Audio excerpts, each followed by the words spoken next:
பெருமைக்குரிய திரு முத்துமணி அவர்கள், அவருடன் சேர்ந்து சில பல நண்பர்கள் இந்த அரிய தமிழ் தொண்டை செய்திருப்பது நம் எல்லாருக்கும் மகிழ்ச்சியும் பெருமையும் தரக்கூடிய விஷயமாக பெங்களூரு மாநகரிலே நமது தமிழ் கர்நாடகா பத்திரிகையாளர் சங்கத்தின் சார்பிலே அவர்கள் அலுவலகத்தின் ஒரு அறையிலே இன்று ஒரு நூலகத்தை இன்று திறந்து வைத்தேன். திரு முருகன் ஐயா அவர்களுடன் நான் மீண்டிருப்பது மிகவும் மகிழ்ச்சி அடைகிறேன். இந்த நூலகம் ஏழை எளிய மாணவர்களுக்கு எப்போதும் வழிகாட்டியாக இருக்கட்டும். பல பத்திரிகை நண்பர்களுக்கும் நூலக வாசிப்பாளர்களுக்கும் ஊக்கத்தை தரும் ஒரு உத்வேகமாக இருக்கட்டும் என்று எனக்கு வாழ்த்துக்கிறேன். இந்த நூலகம் மேன்மேலும் வளர வேண்டும் என்று வாழ்த்துக்கிறேன். நன்றி.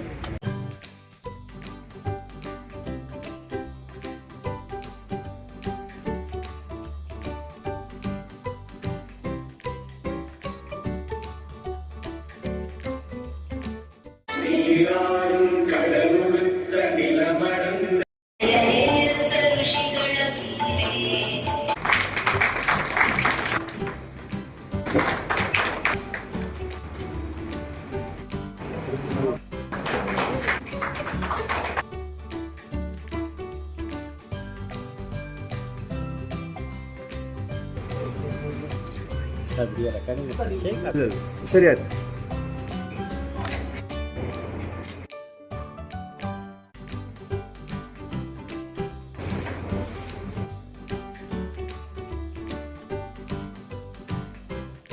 கர்நாடக தமிழ் பத்திரிகையாளர் சங்கம் தமிழர்களை ஒரே குடையில் கொண்டு வர வேண்டும் என்ற நோக்கத்திலும் மாநிலத்தில் வாழ்கின்ற ஒவ்வொரு தமிழர் வீட்டிலும் தமிழை கொண்டு சேர்க்க வேண்டும் என்ற லட்சிய வேட்கை தொடர்ந்து செயலாற்றி வருகின்றோம். மேடையில் வைத்திருக்கின்ற சான்றோர் பெருமக்களுக்கும் குறிப்பாக என்னுடைய அழைப்பை ஏற்று கொஞ்சம் கால தாமதமானாலும் கூட பொறுமை காத்து வருகை தந்துள்ள பெங்களூர் குடிநீர் வடிகால் வாரியத்துடைய தலைவர் ஐயா டாக்டர் ராம்பிரசாத் மனோகர் ஐயா அவர்களே, கர்நாடக காவல்துறையின் கூடுதல் தலைவர்,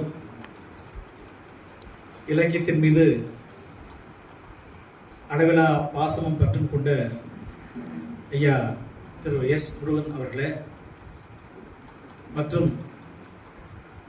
சுங்கத்துறையுடைய கூடுதல் இயக்குனர் நாயகமாக பணியாற்றி ஓய்வு பெற்றுள்ள ஐயா கோ மணிவாசன் அவர்களே, பெங்களூர் தமிழ்ச்சங்கத்தின் மேனாள் தலைவர் ஐயா தீகோ தாமரன் அவர்களே, என்னுடைய பணிகளுக்கு எப்போதும் துணை நின்று காவல் அரணை போல இருக்கக்கூடிய கல்வியாளர் லிட்டில் ஃப்ளவர் உயர்நிலைப் பள்ளியினுடைய செயலாளர் ஐயா மதுசூதன் பாபு அவர்களே, மற்றும் சங்கத்துடைய துணை செயலாளர்கள் திரு தண்டபாணி மற்றும் ராஜேந்திரன், செயலாளர் திரு மதியழகன், பொருளாளர் திரு தினகரவேலு, துணை செயலாளர் திரு வெங்கடேசன் உள்ளிட்ட அனைவருக்கும் என்னுடைய பணிவான வணக்கம். எங்களெல்லாம் பொறுப்பில் அடைத்துள்ள தமிழ் சமூகத்திற்கும் பணிவான வணக்கத்தை தெரிவித்துக் கொள்கின்றேன்.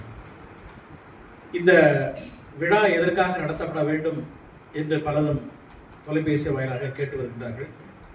அதற்கான ஒரு சின்ன விளக்கத்தை கொடுத்துவிட்டு சான்றோர் பெருமக்களை பேசுவதற்காக அழைக்கலாம் என்று கருதினோம்.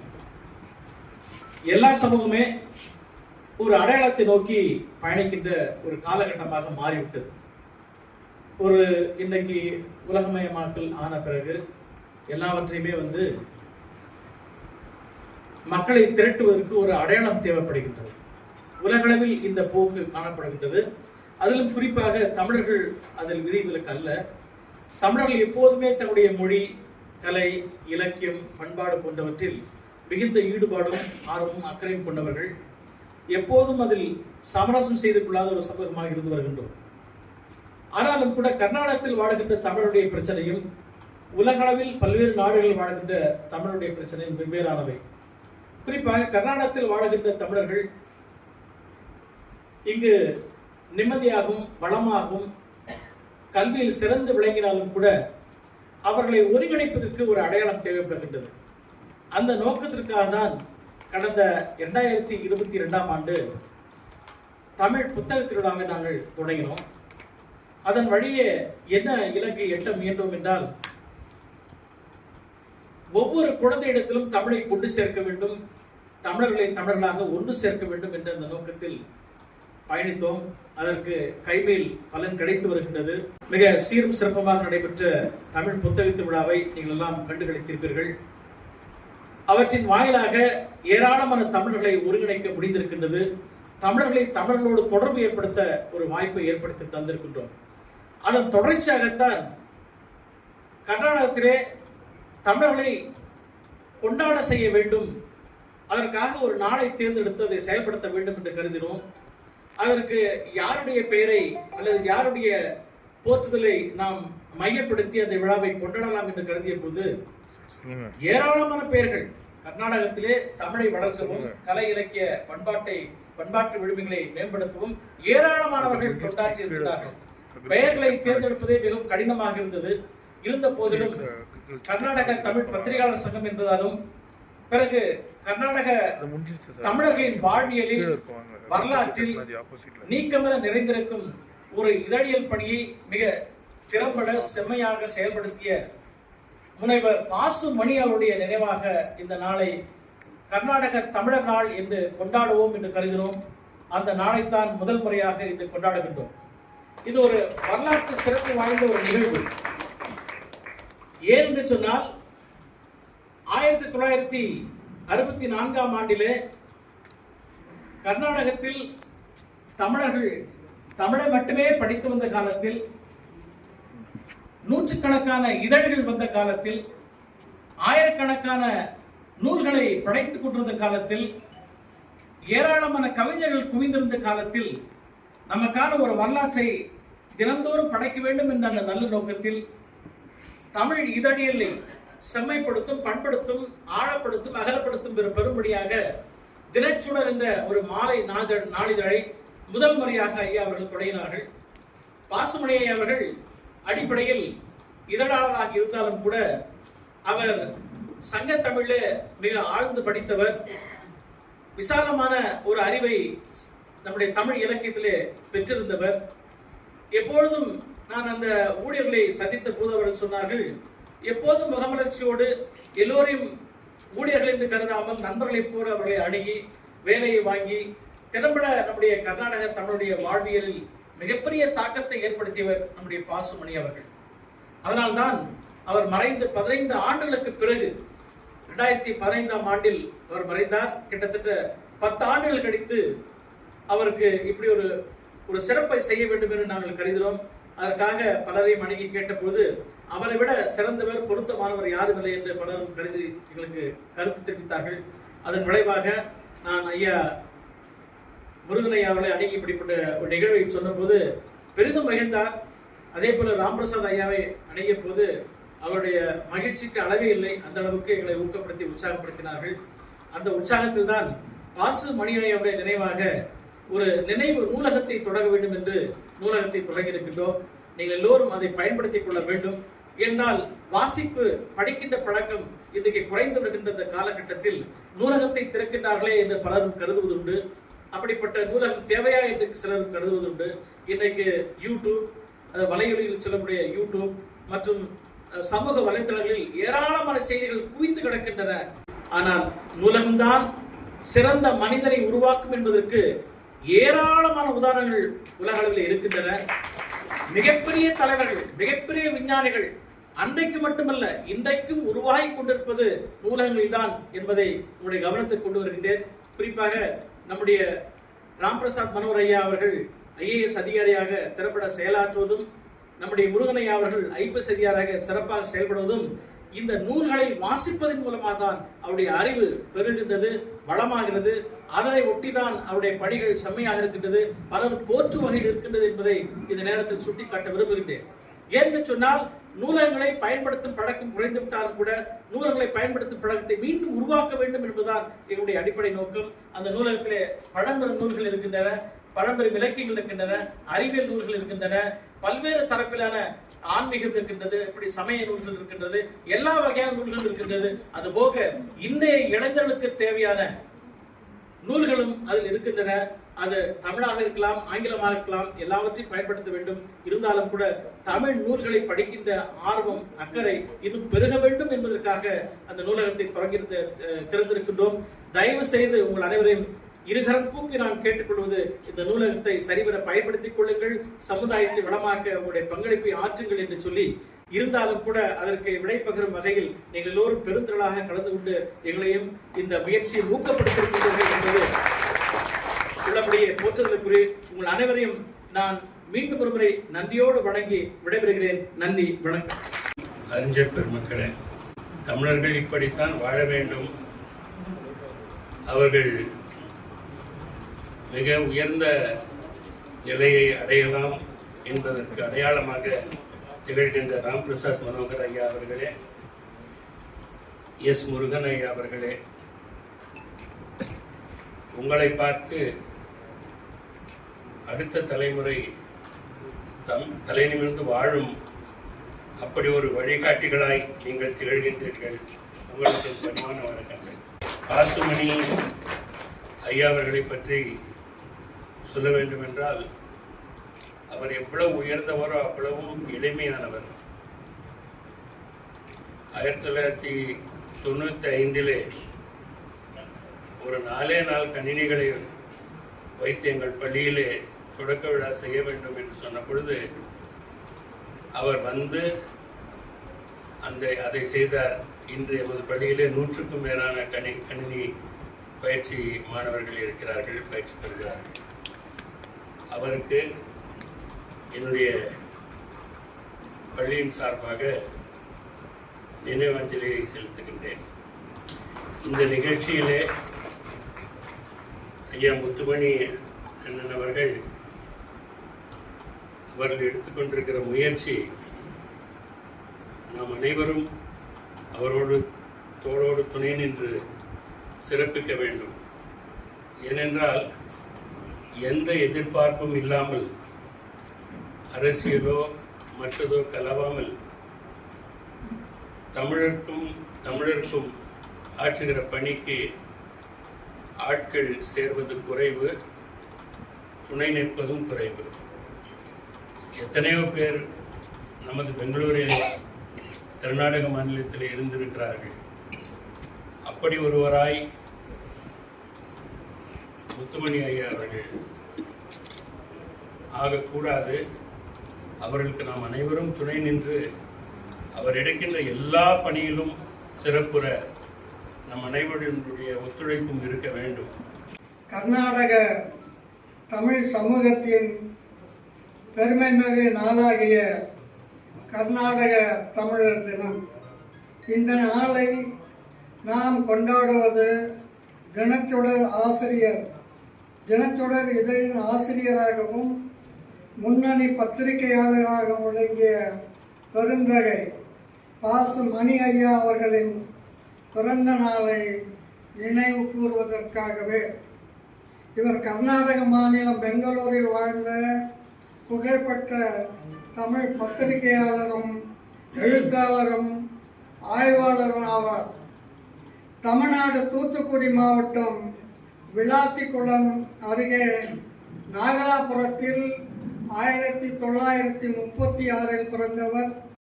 2015 மே திங்கள் 3ஆம் தேதி அன்று உடல்நலை குறைவால் பெங்களூரில் காலமானார். 16 ஆண்டுகள் ஆகிவிட்டது நான் ஓய்வு பெற்று. இருப்பினும் நான் ஏதாவது செய்ய வேண்டும் என்று நினைக்கும் போது இவைகளெல்லாம் எனக்கு முதன்மையாக தோன்றுகின்றன. அதுக்கு இந்த கர்நாடக தமிழ் பத்திரிகையாளர் சங்கம் முயற்சி எடுக்கும்போது எனக்கு பெருமை இருக்கிறது. நானும் அதோடு இணைந்து என்னால் முடிந்த எல்லா வகைகளும் செய்வேன். பாசு மணி அவர்களுக்கு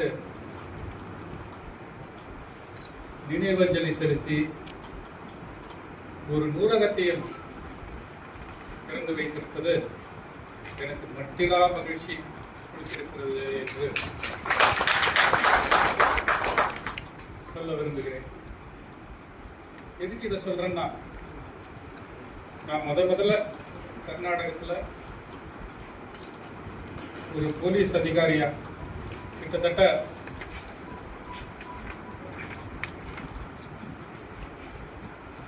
26 ஆண்டுகளுக்கு முன்பாக கால் எடுத்து வச்சப்ப எனக்கு முதல்ல பேசியிருக்கக்கூடிய ஒரு சில மனிதர்களில் பெருமக்களில் ஒருவர் மணி ஐயா.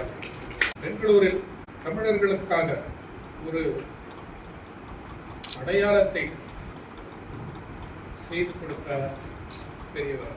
அவரை இன்று நினைவு கூறுவது மிகவும் பொருத்தமான ஒரு செயல் என்று தமிழ் பத்திரிகையாளர் சங்கம் பெங்களூரில் பல அரிய பணிகளை செய்திருக்கிறது. புஸ்தக விழா ஏற்படுத்தியிருக்கிறது. அதுவே ஒரு அருமையான செயல். ஒவ்வொரு புத்தக விழாவுக்கும் நான் வரும்போது பெங்களூரில் எவ்வளவு தமிழ் அன்பர்கள் இருக்கிறார்கள். தமிழை விரும்பி படித்து இன்புறுவதற்காக எத்தனை பெருமக்கள் ஆசையோடு அந்த புத்தக விழாவுக்கு வருகிறார்கள் என்பதை பார்க்கும்போது நமக்கு மகிழ்ச்சியாக, இத்தனை பேர் கூட வருவாங்களா வந்து தமிழை படிக்கிறதுக்காக எவ்வளவு தூரத்துல இருந்து புத்தகத்தை வாங்கி படிப்பதை நான் கண்ணார பார்த்திருக்கிறேன். சிலருடன் பேசியிருக்கிறேன். அந்த ஒரு அரும்பணியை வருடம் தவறாமல் செய்த பெருமை கர்நாடக தமிழ் பத்திரிகையாளர் சங்கத்தை சேரும். சிவில் சர்வீசஸ் பரீட்சை எழுதுறதுக்கு பல மாணவர்கள் மாணவிகள் ஆசைப்படுகிறார்கள். அவர்களுக்காக இந்த நூலகமும் உதவி செய்யும். வேறு பல நிகழ்ச்சிகளுக்காக ஏற்படுத்த இருக்கிறோம் என்ற ஒரு விஷயத்தை அவர் எங்களுக்கு சொல்லிக் கொண்டிருந்தார். இதுவும் கூட ஒரு அருமையான பணி. இது மற்ற நிகழ்ச்சிகளைப் போல ஒரு வெற்றி நிகழ்ச்சியாக நடக்கும் என்று இந்த சந்தர்ப்பத்தில் சொல்வதற்கு விழைகிறேன். நான் கூட இந்த பரீட்சையை எழுதும்போது எனக்கும் மனதில் 1008 சந்தேகங்கள் இருந்தன. நம்மால் முடியுமா, எழுதினால் வெற்றி பெறுவோமா பெற மாட்டோமா என்றெல்லாம் அந்த சமயத்தில் யோசித்திருக்கிறேன். நீங்களும் கூட அவ்வாறு யோசிக்க நேரலாம் என்பதால் ஒரு சில விஷயங்களை உங்களுடன் பகிர்ந்து கொள்ள விரும்புகிறேன். எனக்கு அட்வைஸ் கொடுத்தவங்க 2 பேர். ஒருத்தர், அவர் சொன்ன மொழி எதுக்குமே பொய்க்காது, திருவள்ளுவர். எண்ணில் துணிக தருமம், துணிந்த பின் எண்ணுவம் என்பது இழுக்கு. நான் இந்த பரீட்சை எழுதுறதுக்கு முன்னாடி ஒரு வேலையில் இருந்தேன். கம்பெனியில் என்ஜினியராக வேலை பார்த்துருக்கேன். அந்த காலத்தில் நல்ல சம்பளம், பெரிய கம்பெனி. எங்கள் அப்பா விருப்பமே இல்லை, என்னடா இந்த பரீட்சையெல்லாம் இருக்குது, வேணும்னா பிஜி பண்ணு, நல்ல சம்பளம் கொடுக்குறாங்க, நல்ல வருங்காலம் இருக்குது, நீ மேன்மேலும் வளர்ந்து ஒரு பெரிய அதிகாரியாக இந்த கார்ப்பரேட் சமூகத்தில் வளரலாம் அப்படின்லாம் சொன்னார்.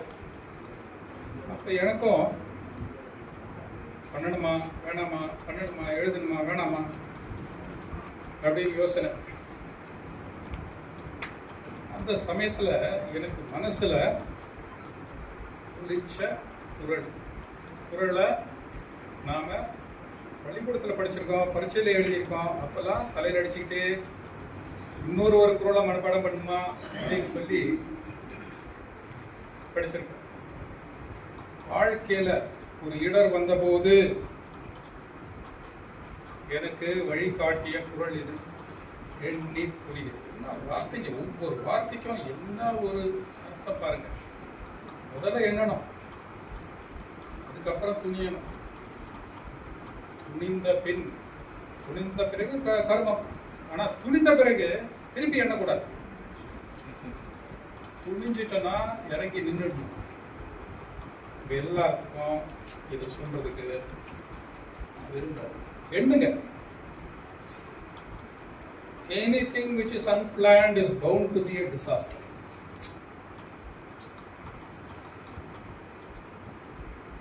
நாம எவ்வழி செல்லணும், எப்படி செல்லணும், என்னென்ன அணுகுமுறை இருக்கணும் அப்படின்றது நமக்கு தெரியணும். தெரியறதுக்கான எல்லா விதமான உழைப்பையும் நாம் செய்யணும். எண்ணின பிறகு என்றது எப்படி எண்ணணும்னா, வேற எல்லா விஷயங்களை பற்றியும் ஒரு அடி எடுத்து வைக்கிறதுக்கு முன்னாடி அடுத்த 3 அடி எப்படி இருக்கணும் அப்படின்னு எண்ணணும். துணியணும். துணிஞ்ச பிறகுதான் கர்மம். எண்ணி துணிக கர்மம். துணிந்த பின் துணிஞ்சிட்டோம், அதுக்கப்புறம் கர்மம் தான். அதுக்கப்புறம் எண்ணம் கிடையாது. அதுக்கப்புறம் நான் பண்ணுமா வேணாமா, ஐயோ இப்படி பண்ணியிருந்துருக்கலாமே.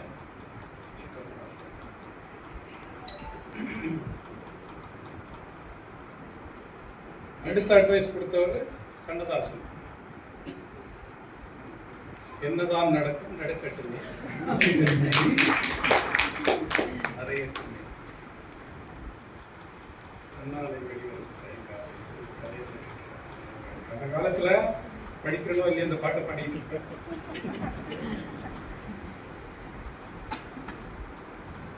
அதுல அடுத்தது சொல்றாரு அவரு, பின்னாலே தெரிவது அடிச்சுவடு, முன்னாலே தெரிவது அவன் வீடு, நடுவினிலே நீ விளையாடு, நல்லதை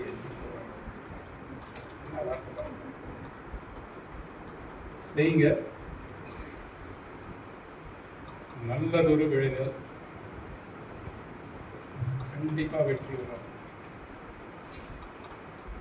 சிவில் சர்வீஸ்ல நான் பார்க்கும்போது ஒரு காலத்துல பாதிக்கும் மேலா தமிழர்கள் இருந்தது.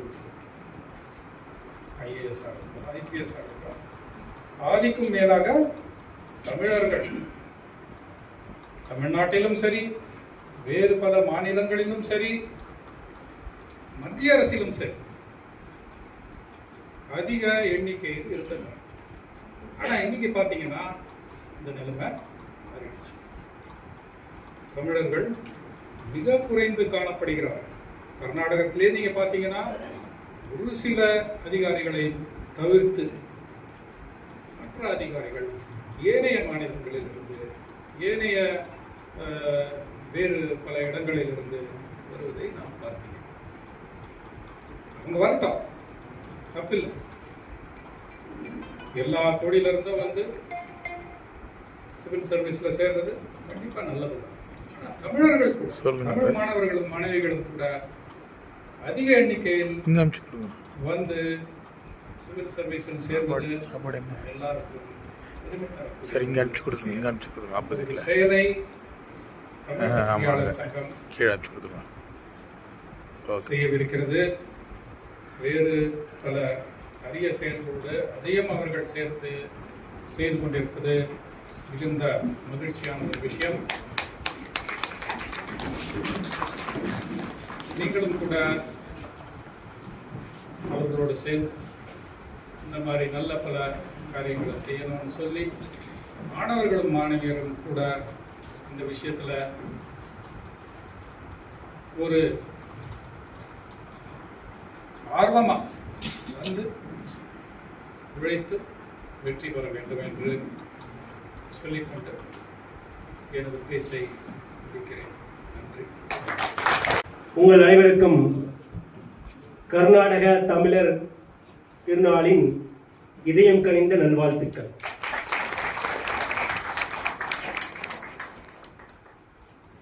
கர்நாடக தமிழ் பத்திரிகையாளர்கள் சங்கம் பெங்களூரு மற்றும் கர்நாடகாவில் தமிழையும் தமிழ் இலக்கியத்தையும் தமிழர் பண்பாட்டையும் தமிழ் மக்களையும் முன்னேற்ற வேண்டும் என்ற ஒற்றை குறிக்கோளோடு தொடர்ந்து பல ஆண்டுகளாக செயல்பட்டு கொண்டு வருகின்றது. அந்த கொண்டாட்டத்தின் ஒரு அங்கமாக இன்று தமிழர்களின் அடையாளமாக கருதப்படுகின்ற மறைந்த தெய்வ திரு பாசு மணியன் ஐயா அவர்களின் பிறந்த நாளை இன்று கர்நாடகாவின் தமிழர் திருநாளாக கொண்டாடுவதில் நாம் எல்லோரும் பெருமையும் மகிழ்ச்சியும் அடைகின்றோம். ஒரு விழாவை நாம் கொண்டாடும் போது சில நல்ல விஷயங்களை செய்ய வேண்டும். அந்த வகையிலே இந்த விழாவை பொருள் நிறைந்ததாகவும் அருள் நிறைந்ததாகவும் மாற்றுவதற்காக 2 முக்கிய நிகழ்ச்சிகளை நமது சங்கம் எடுத்துக்கொண்டிருக்கின்றது. தமிழர்கள் வாழ்க்கையிலே முன்னேற வேண்டும் என்றால் அவர்கள் 3 விஷயங்களில் முன்னேற வேண்டும். முதலாவது கல்வி. கல்வியில் வளர்ந்தால் தனி மனிதன் வளர முடியும். அதற்கு அடுத்த விஷயம் வேலைவாய்ப்பு. வேலைவாய்ப்பு என்றால் எங்கோ சென்று கூலி தொழிலாக வேலைவாய்ப்பதல்ல, அரசில் தனியார் நிறுவனங்களில் மிக பொறுப்பு வாய்ந்த தலைவராக அதிகாரிகளாக வேலை பார்க்கின்ற ஒரு வாய்ப்பு. 3ஆவதாக நமது தமிழர்கள் தொழிலே முன்னேற வேண்டும். தொழிலே முன்னேறினால் மட்டுமே பொருளாதாரத்தில் முன்னேற முடியும். பொருளாதாரத்தில் முன்னேறினால் மட்டுமே நாம் தமிழையும் தமிழர்களையும் காப்பாற்ற முடியும். இந்த உயர்ந்த நோக்கத்தோடு இன்று முதலாவதாக கல்வியை வளர்க்க வேண்டும் என்ற நோக்கத்திலே ஏழை எளிய மாணவர்களிடையே படிக்கின்ற பழக்கத்தை வளர்க்க வேண்டும் என்ற உன்னதமான நோக்கத்தோடு இன்று திரு முருகன் ஐயா அவர்களின் பொற்கரங்களால் நமது பத்திரிகையாளர் சங்க அலுவலகத்தின் ஒரு அறையிலே ஒரு சிறிய நூலகம் ஒன்று திறக்கப்பட்டிருக்கின்றது. கடுகு சிறுத்தாலும் காரம் குறையாது. நூலகத்திலே அறையின் அளவு முக்கியமல்ல, அங்கு இருக்கின்ற அறிவின் ஆழம்தான் முக்கியம். நானும் கூட கிராமப்புறத்திலே ஒரு அரசு பள்ளியிலே பயின்று வந்த ஒரு மாணவன். அங்கு இருக்கின்ற ஒரு சிறிய நூலகம் எனக்கு பெரிய வழியை காட்டியது. இந்த சமூக வலைத்தளங்களிலே தகவல்கள் ஏராளமாக நமக்கு கிடைக்கின்றன. தகவல்களுக்கு தடையில்லை. ஆனால் புத்தகங்களை எழுதுகின்ற ஒரு ஆசிரியரின் உள்ளத்திலே இருக்கின்ற வேட்கை தகவல்களிலே வருவதில்லை. ஒரு புத்தகத்தை படிக்கும் போது உணர்வுகளோடு ஒன்றுகின்றோம். அந்த உணர்வுகள் ஒரு தகவலை படிக்கும் போது வருவதில்லை. எனவே புத்தகங்கள் சிறிதோ பெரிதோ அதை எழுதுகின்ற நோக்கமும் உணர்வும் உன்னதமானது. எனவே மீண்டும் நாம் எப்போது புத்தகத்தை எடுக்கின்றோமோ அப்போதுதான் வாழ்க்கையிலே முன்னேற முடியும். இன்று வாழ்க்கையிலே பல வகையில் முன்னேறிய அறிஞர் பெருமக்களை நாம் பார்க்கும் போது அது அப்துல் கலாம் ஐயா இருக்கலாம், இல்லை சி.வி. ராமன் ஐயா இருக்கலாம், முருகன் ஐயா இருக்கலாம், இல்லை நான் இருக்கலாம். யாராக இருந்தாலும் கூட ஒரு பொருளாதார சூழலிலே பெரிய குடும்பத்திலே பிறந்து வளர்ந்து வாழ்ந்தவர்கள் அல்ல. நாங்கள் வெறும் அறிவிலேயும் படிப்பிலேயும் வளர்ந்த ஒரு சிறு மாணவர்கள். எனவே படிக்கின்ற ஒரு செயல் மட்டும்தான் உங்களை எல்லாம் முன்னேற்ற கூடும் என்ற ஒரு உன்னதமான ஒரு எண்ணத்தோடு இந்த சிறு நூலகத்திற்கு எங்களால் முடிந்த சிறு காணிக்கையை கொடுத்து இந்த நூலகத்தை திறந்திருக்கின்றோம். தமிழிலே மற்றொரு பழமொழி உண்டு, 1000 கோயிலை கட்டலாம், அதை விட ஒரு நூலகம் திறப்பது மிகச் சாலச் சிறந்தது. பள்ளிக்கூடம் என்று சொல்வார்கள், ஆனால் அதை நூலகம் என்று நான் தெரிவித்துக் கொள்கின்றேன். இதனால் பள்ளிக்கூடங்கள் இன்று கார்ப்பரேட் மையங்களாக விட்டன. எனவே நூலகங்கள் தான் அறிவு கோயில்களாக சிறப்பாக செயல்பட வாய்ப்பு இருக்கின்றது. அங்கு உங்களுக்கு தேவையான நூல்கள் எல்லாம் கூட கிடைக்க வாய்ப்பு செய்யப்பட்டிருக்கின்றது. முன்வரும் காலங்களில் உங்களுக்கு தேவையான எல்லா விதமான தயாரிப்பிற்கும் தேவையான நூல்களை நாங்கள் வழங்க இருக்கின்றோம். இந்த நூலகத்தை தகுந்த முறையில் தமிழ் மாணவர்கள் மற்றவர்களும் பயன்படுத்திக் கொள்ள வேண்டும் என்ற உன்னதமான ஒரு நோக்கத்தோடு தொடங்கப்பட்டிருக்கின்றது. தயவு செய்து பழகுங்கள், நூல்களை பழகுங்கள், நூல்களை படியுங்கள். நூல்கள் உங்கள் வாழ்க்கையை கண்டிப்பாக வளமான வாழ்க்கையாக மாற்றும் என்ற ஆணித்தரமான கருத்தை இங்கு பதிவு செய்து கொள்ள விரும்புகின்றேன். அதே சமயத்தில் இரண்டாவது முயற்சி வேலைவாய்ப்பு. நான் ஏற்கனவே குறிப்பிட்டதை போல வேலைவாய்ப்பு என்றால் எங்கோ ஒரு கட்டக்கடை ஒரு தொழில் நிறுவனத்திலே கை கட்டி கொண்டிருக்கின்ற ஒரு வேலை வேண்டாம். நாம் எல்லோரும் கூட தலைவர்களாக வேறு வேறு துறைகளிலே செயல்பட வாய்ப்பு இருக்கின்றது. அது IAS அதிகாரியாக இருக்கலாம், IPS அதிகாரியாக இருக்கலாம், IRS அதிகாரியாக இருக்கலாம், அல்லது அரசு நிறுவனங்களில் வேறு வேறு துறைகளில் இருக்கலாம், அல்லது தனியார் நிறுவனங்கள் கூட உயர்ந்த தலைமை பொறுப்பில் இருக்க வேண்டும்.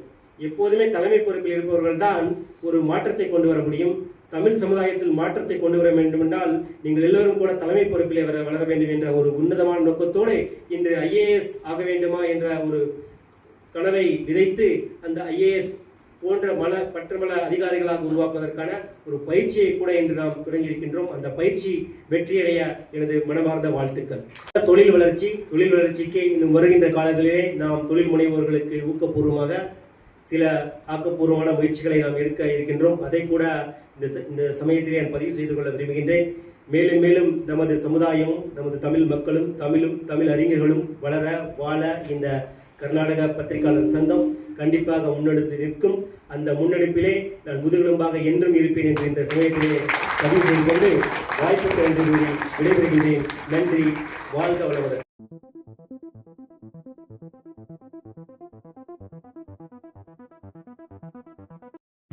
பொதுவாக இளைஞர்கள்ட்ட நிறையா கொஷின்ஸ் இருக்கும். அந்த கொஷின்ஸில் நம்மளால் முடியுமா, நம்ம எப்படி ப்ரிப்பேர் பண்ணணும், இந்த மாதிரி நிறையா கொஷின்ஸ் இருக்குது. ஸோ கிட்டத்தட்ட 25-30 இளைஞர்கள் இன்றைக்கு வந்திருந்தாங்க. அவங்க எல்லார்ட்டையுமே நம்ம டிஸ்கஸ் பண்ணுவோம். அவங்களுடைய கொஷின்ஸ் ஒவ்வொருத்தருக்கும் ஸ்பெசிஃபிக்காக கொஷின்ஸை கேட்டு அவங்க கொஷின்ஸுக்கு கொடுத்துருக்குறோம். கண்டிப்பாக தொடர்ந்து அவங்களுக்கு ஒரு இணையத்தின் மூலமாக தொடர்பு கொண்டு அவர்கள் தொடர்ந்து பயணிப்பதற்கு என்னால் முடிந்த வழிகாட்டுதல் செய்வதற்கு நான் தயாராக இருக்கிறேன். கண்டிப்பாக அவர்களுடைய முயற்சி வெற்றியடையும் என்று நம்பிக்கையும் இருக்கிறேன். நன்றி. வாழ்த்துக்கள்.